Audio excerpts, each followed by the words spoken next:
आज आपण एकदम क्रिस्पी असे बटाट्याचे रोल बनवत आहे आणि आपण हे रोल एवढ्या सोप्या पद्धतीने बनवणार आहोत की पहिल्यांदा जो कोणी बनवेल तो सुद्धा अगदी पटकन बनवू शकेल।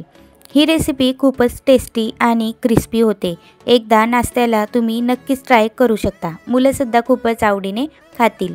चला तर मग आता रेसिपीला सुरुवात करूया। त्यासाठी आपण 2 मीडियम आकाराचे बटाटे घेतलेले आहेत। हे बटाटे आपण उकळून घेतलेले आहेत, त्यांची साल आपल्याला काढून घ्यायची आहे। त्यानंतर आता हे बटाटे आपल्याला किसणीने असे किसून घ्यायचे किंवा ठेचून घेतले तरी सुद्धा चालतील। त्यानंतर आता यामध्ये आपल्याला एक गाजर किसून घेतलेला आहे, बारीक चिरलेली शिमला मिरची आणि बारीक चिरलेली कोथिंबीर यामध्ये टाकून घ्यायची।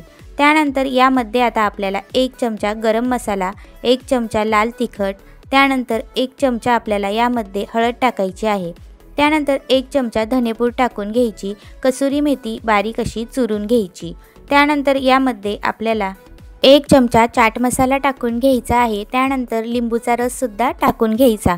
त्यानंतर चवीनुसार मीठ टाकायचे आणि यामध्ये आता आपण 1 वाटी भिजलेले पोहे सुद्धा टाकून घेणार आहोत। हे सगळं सारण आपल्याला छान हाताने असं एकजीव करून घ्यायचं आहे। व्यवस्थित एकजीव करायचे, पाणी जराही टाकायचे नाही। शिजवलेल्या बटाट्यामुळे लगेचच हे पीठ व्यवस्थित सारण असं तयार होऊन जातं। या सारणाला थोडासा हातात एक गोळा घ्यायचा आणि असं लांब लांब आपल्याला छान असा रोल तयार करून घ्यायचा आहे। या सारणापासून आपल्याला सगळेच रोल अशाच पद्धतीने छान असे तयार करून घ्यायचे आहेत। हाताला थोडेसे तेल लावून घ्यायचे, चिटकत नाही। सगळे रोल तयार झालेले आहेत। आता आपण पुढील रेसिपी बघूया। आता आपण एका वाटीमध्ये 3 चमचे मैदा घेतलेला आहे। याची आपल्याला स्लरी तयार करून घ्यायची आहे। थोडेसे पाणी यामध्ये ॲड करायचे, जास्त घट्ट किंवा जास्त पातळ सुद्धा ठेवायची नाही। त्यानंतर आपण खिरीच्या बारीक शेवाळ्या घेतलेल्या आहेत। या शेवाळ्या आपण शेवाळ्यांची खीर बनवण्यासाठी वापरतो। ब्राऊन शेवाळ्या आहेत, याचा आपल्याला बारीक असा चुरा करून घ्यायचा आहे। शेवाळ्या अगदी बारीक आहेत, त्यानंतर लगेचच त्यांचा चुरा होऊन जातो। त्यानंतर आपल्याला या स्लरीमध्ये हा रोल बुडवायचा आणि अशा पद्धतीने शेवाळ्या याला वरून लावून घ्यायच्या।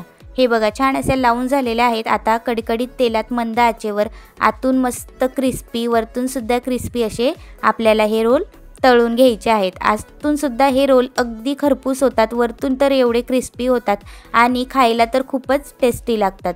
तुम्ही ही रेसिपी अगदी झटपट संध्याकाळच्या नाश्त्याला बनवली तरी सुद्धा मुलं अगदी आवडीनेच खातील। सध्या तर हल्ली असे झालेले आहे की मुलं खायला सुद्धा तयार होत नाही, टिफिन सुद्धा पूर्ण संपवत नाही। त्यामुळे जर तुम्ही अशा वेगवेगळ्या रेसिपी त्यांना ट्राय करून दिल्या तर ते खूपच आवडीने खातील। अशा पद्धतीचे रोल तुम्ही नाश्त्याला किंवा सकाळी झटपट बनवून पोरांना टिफिनला सुद्धा दिले तरी ते सुद्धा आवडीने खातील। अशाच पद्धतीने आपल्याला छान आतून खरपूस, वरतून क्रिस्पी होऊस्तर आपल्याला सगळे रोल छान मस्त तळून घ्यायचे आहे। बघू शकता अगदी क्रिस्पी असे रोल झालेले आहे। आवाजसुद्धा करून दाखवते, खूपच क्रिस्पी आणि खायला सुद्धा टेस्टी असे रोल झालेले आहेत।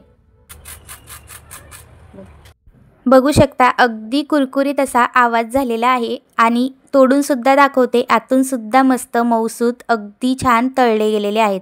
तुम्ही ही रेसिपी एकदा नक्की ट्राय करू शकता, खूपच छान आहे।